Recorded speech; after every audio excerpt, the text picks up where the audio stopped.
They say the best love stories start with the worst beginnings. Abeni's happened when her groom rejected her in front of 300 guests. Then a powerful stranger appeared, with eyes that saw into her soul. Dongwoo didn't know why he felt compelled to save her, but when he took her hand, he knew he'd never let go. What he didn't expect was how she'd save him back, how her love would become the thing he'd kill to protect. This is their story, from rejection to redemption, from strangers to soulmates. The church doors burst open and Abeni felt her heart drop into her stomach. She stood at the altar in her white wedding dress, looking at Derek, the man she thought loved her, but his face showed only disgust. "I can't marry you," Derek said loud enough for everyone to hear. "Look at you, Abeni. You're too fat, too dark. My friends laugh at me. My family is ashamed. I only stayed with you because I felt sorry for you." 300 guests gasped. Abeni's hands shook. Her cousin from Ethiopia started crying in the front row. The photographer lowered his camera. Derek's mother smiled like she was happy this was happening. Abeni wanted the floor to swallow her whole. Tears burned her eyes, but she refused to let them fall. Not yet. Not in front of these people who were staring at her like she was a circus animal. "Please, Derek," she whispered, hating how weak she sounded. "Don't do this. It's already done," he said coldly. "I'm leaving. Find your own way home." He turned to walk away and the guests started whispering loudly. Some pulled out their phones to record. Abeni felt dizzy. She took a step backward, ready to run out the back door. Then a voice cut through the chaos like a knife. "You're making a mistake." Everyone turned to see a tall man walking down the aisle. He wore an expensive black suit that fit him perfectly. His dark hair was styled back, showing a handsome face with sharp cheekbones and intense eyes. Several men in black suits followed him, looking like bodyguards. Abeni had never seen him before, but something about him made her unable to look away. The stranger walked straight to the altar. "Your name is Derek?" he asked, his voice carrying a Korean accent that made every word sound stronger. "Who are you?" Derek demanded. "This is a private event. My name is Dongwoo, and I just watched you humiliate a woman in front of hundreds of people." He turned to look at Abeni, and his eyes softened. "Are you all right?" Abeni couldn't speak. She just stared at this stranger who appeared out of nowhere. Dongwoo turned back to Derek. "You're a fool. This woman is beautiful. Any man would be lucky to have her. But you're too blind to see it." "You don't know anything," Derek shot back. "Stay out of this." "I know enough." Dongwoo moved closer to Derek, and suddenly Derek looked scared. "I know you're a coward who tears down a good woman to feel like a big man. Leave, now, before I make you leave." Derek looked at Dongwoo's bodyguards and turned pale. He practically ran out of the church. His mother followed him, shooting angry looks at everyone. The guests were completely silent now. Dongwoo turned to Abeni and offered his hand. "You don't have to stay here and be embarrassed. Come with me. I'll take you somewhere safe." Abeni knew she should say no. This man was a complete stranger, but something in his eyes made her trust him. She placed her shaking hand in his. His hand was warm and strong. He led her down the aisle while everyone stared. Outside, a long black car waited. Dongwoo opened the door for her like she was a queen, not a rejected bride. As the car drove away, Abeni finally let herself cry. Dongwoo didn't try to stop her or tell her everything would be okay. He just handed her tissues and sat quietly while she sobbed. "Thank you," she finally managed to say. "But why did you help me? You don't even know me." "I was driving by and my driver took a wrong turn. I saw through the church doors what was happening." Dongwoo looked at her seriously. "I couldn't just leave you there. What he did was cruel." "Where are we going?" Abeni asked, suddenly realizing she was in a car with a stranger. "My apartment. You can rest there, change clothes, and decide what you want to do next. I promise you're safe with me." Something about the way he said it made Abeni believe him. Dongwoo's apartment was actually a huge penthouse at the top of a tall building. The view of San Francisco was incredible. A kind older woman met them at the door. "Mrs. Park, this is Abeni. She's had a very bad day. Can you help her get comfortable?" Dongwoo asked gently. Mrs. Park took one look at Abeni's tear-stained face and wedding dress and understood immediately. Of course. Come with me, dear. She helped Abeni out of the wedding dress and into soft, comfortable clothes. When Abeni came back out, Dongwoo had ordered food. You should eat something, he said. When was the last time you ate? Abeni realized she hadn't eaten all day. She'd been too nervous about the wedding. She sat down and picked at the food while Dongwoo watched her with concerned eyes. Tell me about yourself, he said, if you want to. Maybe it was because he was a stranger, or maybe because she had nothing left to lose. But Abeni started talking. She told him about growing up in Ethiopia, about becoming a nurse because she loved helping people, about saving every penny to come to America 5 years ago. I met Derek at the hospital where I work, she said. He was visiting his sick grandmother. He seemed so kind at first, but after we got engaged, he started saying mean things about my weight, my skin color. I thought he would change. I thought if I was patient enough, loving enough, he would remember why he proposed. That's not how love works, Dongwoo said quietly. Real love doesn't ask you to change who you are. How would you know? Abeni asked, not meanly, just curious. Dongwoo smiled, but it looked sad. Because I've never had it. I've had women who wanted my money or my power, but never one who wanted just me. What do you do? Abeni asked. You seem very powerful. I run several businesses, import, export, real estate. Some people think I'm dangerous. He looked at her carefully. Does that scare you? Abeni studied his face. She saw strength there, yes, but also kindness. You saved me today. That's all I need to know right now. They talked for hours. Dongwoo told her about coming from Korea when he was 20 with nothing but determination, about building his empire from the ground up, about being lonely even though he was surrounded by people. Everyone wants something from me, he said, but you're the first person I've met in years who doesn't want anything at all. I don't have anything to give, Abeni said sadly. You gave me this evening, Dongwoo said, the most honest conversation I've had in years. That's more valuable than you know. When Abeni yawned, Dongwoo showed her to a beautiful guest bedroom. At the door, he took her hand again. Stay here as long as you need, he said. I'll protect you from anyone who tries to hurt you again. You have my word. Abeni looked up at this mysterious man who appeared in her life like magic. Why are you being so kind to me? Dongwoo seemed to struggle with his answer. Finally, he said, Because from the moment I saw you at that altar, something inside me said you were important. I don't understand it yet, but I want to find out. He lifted her hand and kissed it gently, like a prince in a fairy tale. The touch of his lips on her skin sent tingles up her arm. Good night, Abeni. Good night, Dongwoo. As she lay in the comfortable bed that night, Abeni touched the hand he had kissed. This morning, she woke up thinking she would marry Derek. Tonight she was in a stranger's penthouse, feeling safer than she'd felt in months.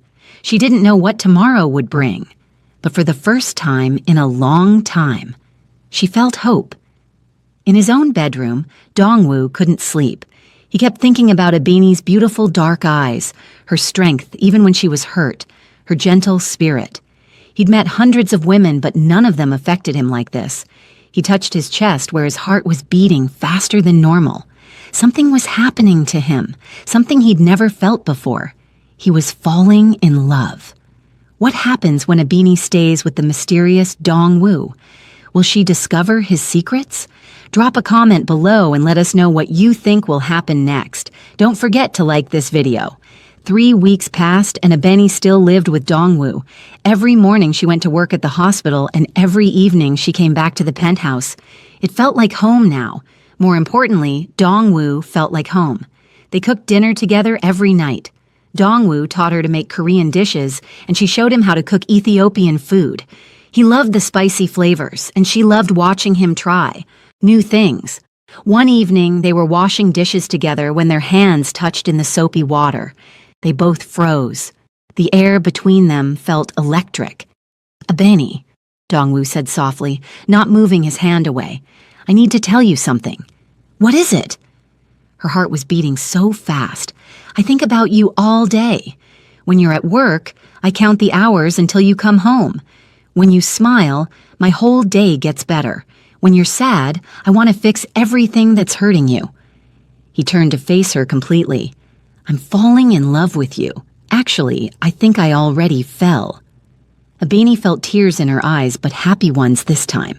"I feel the same way. I was scared to say it. You're so handsome and powerful, and I'm just—" "You're everything," Dongwoo interrupted. He cupped her face in his hands. "You're beautiful and kind and strong. You make me want to be a better man. May I kiss you?" "Yes," Abeni whispered. When their lips met, Abeni felt like fireworks exploded inside her. Dongwoo kissed her gently at first, then deeper. His arms wrapped around her waist and pulled her close. She could feel his heart pounding against her chest. They kissed for a long time, exploring each other carefully. Dongwoo's hands moved up and down her back, making her skin tingle everywhere he touched. "I want you so much," he said against her lips, "but only if you're ready. I'll wait as long as you need." Abeni surprised herself with her answer. "I don't want to wait. I want you, too." Dongwoo lifted her in his arms and carried her to his bedroom. He laid her gently on the bed and looked at her like she was precious treasure. "You're so beautiful," he said, kissing her neck.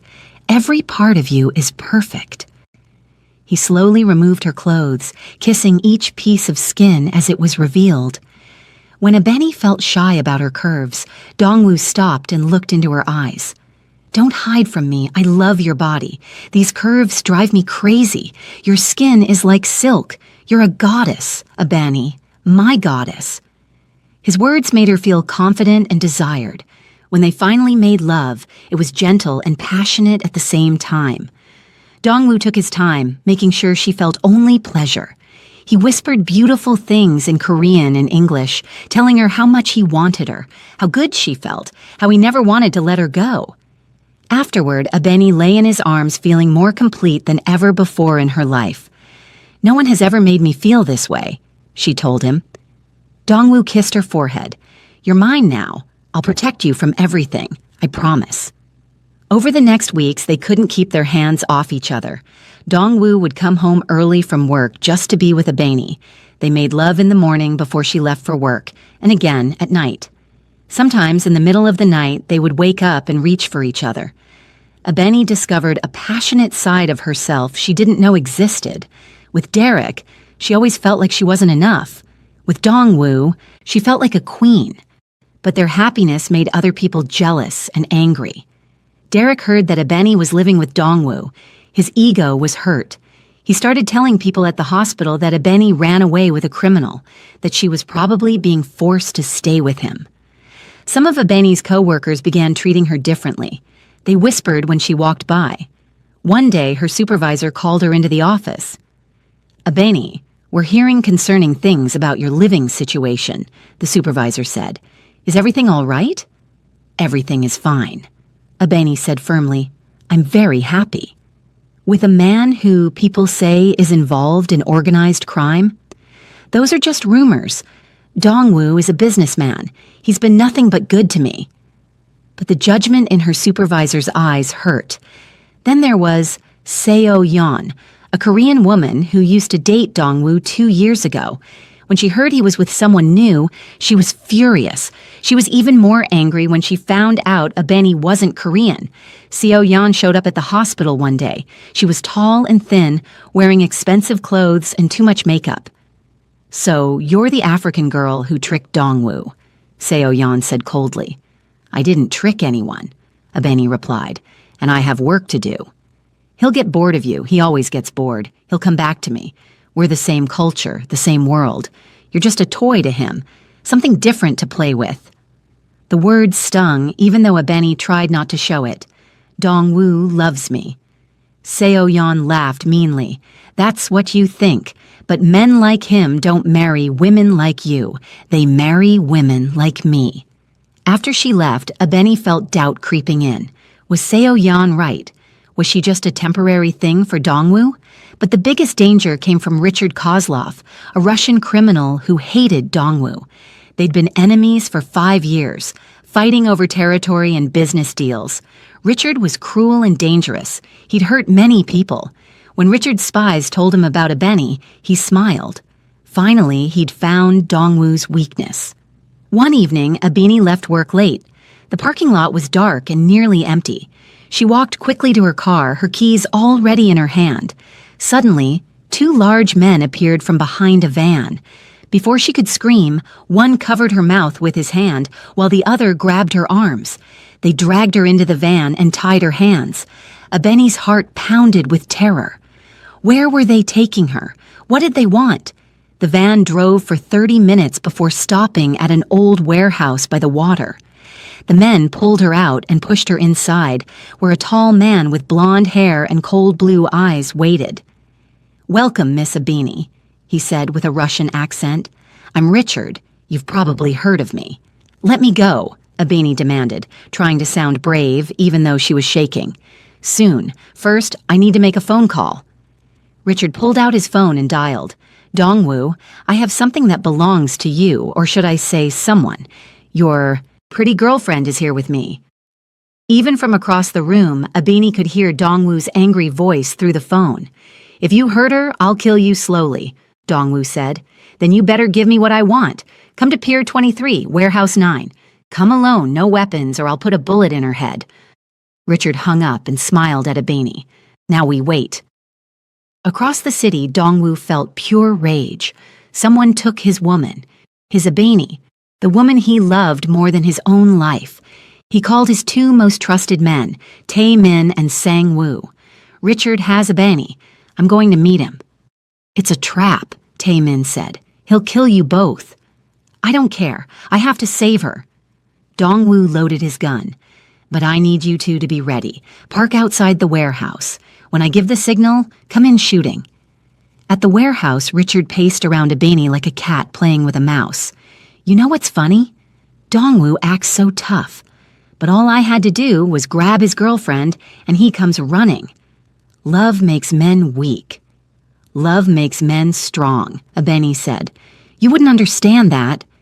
Richard slapped her across the face. Ebony's cheeks stung and her eyes watered, but she didn't cry. The warehouse door opened and Dongwoo walked in, his hands raised. He saw Ebony tied to a chair with a red mark on her face, and his rage grew even stronger. "I'm here. Let her go." "Not yet," Richard said. "First you're going to watch me kill her. Then I'll kill you. That way the last thing you see is the woman you love dying." Richard pulled out a gun and pointed it at Ebony. Time seemed to slow down. Dongwoo moved faster than lightning. He pulled his own hidden gun and shot the weapon out of Richard's hand. Richard's men rushed at Dongwoo. He fought them off, punching and kicking with deadly skill, but there were too many of them. One man shot Dongwoo in the shoulder. Blood spread across his shirt, but Dongwoo kept fighting. He had to reach Ebony. Nothing else mattered. Suddenly, the warehouse doors burst open. Tae Min and Sang Woo rushed in with 10 more men. A huge fight broke out. Guns fired, men shouted, chaos everywhere. Dongwoo finally reached Ebony and cut her ropes. "Are you hurt?" "I'm okay, but you're bleeding." "It's nothing. We need to get you out of here." They ran for the door, but Richard blocked their path. His face was twisted with anger. He raised his gun at Ebony. Dongwoo stepped in front of her, ready to take the bullet. But Tae Min shot Richard in the leg. Richard fell, screaming in pain. "Go!" Tae Min shouted. "We'll handle this!" Dongwoo pulled Ebony outside and into his car. He drove fast toward the hospital, his shoulder bleeding badly. "You got shot because of me," Ebony cried. "You could have died." "I'd die 1,000 times for you," Dongwoo said simply. "Don't you understand, Ebony? You're my whole world. Without you, nothing else matters." "I love you so much," she sobbed. "I was so scared I'd never see you again." "I'll always find you, always protect you. You're mine forever." At the hospital, doctors treated Dongwoo's wound. The bullet went through his shoulder without hitting anything important. He would be fine. But as they sat together in the hospital room, both of them knew their troubles weren't over. Richard escaped